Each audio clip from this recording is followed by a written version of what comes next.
पुढची बातमी आहे भूकंपासंदर्भातली। आज सकाळी 8:45 महाराष्ट्रातील विदर्भ आणि मराठवाडा भागामध्ये भूकंपाचे सौम्य धक्के जाणवले। वाशिम शहरातील काही भागांबरोबरच यवतमाळ जिल्ह्यातील पुसद तालुक्यातील शेबाळ पिंपरी परिसरात आणि नांदेड शहर आणि परिसरामध्ये भूकंपाचे हलके धक्के जाणवले। नागरिकांनी दिलेल्या माहितीनुसार भूकंपाच्या वेळी भूगर्भातून मोठा आवाज आला आणि त्यानंतर जमीन हादरल्यासारखं जाणवलं। तर नांदेडमध्ये हा धक्का 8:46 जाणवलाय। तर यवतमाळ, नांदेड आणि वाशिममध्ये भूकंपाचे धक्के जाणवल्यानं नागरिकांमध्ये आता चिंतेचं वातावरण आहे।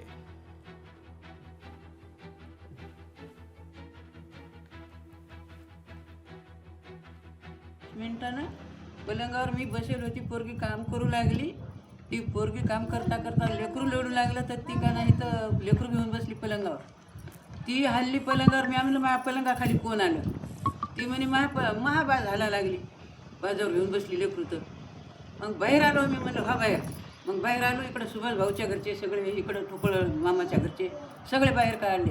हा म्हणलं बाहेर, लय झटका जोरात आला। आज सकाळी 8:45 दरम्यान घरामध्ये मी हॉलमध्ये बसलेला असताना माझ्यासोबत काही आमच्या गावातील 2-3 नागरिक होते।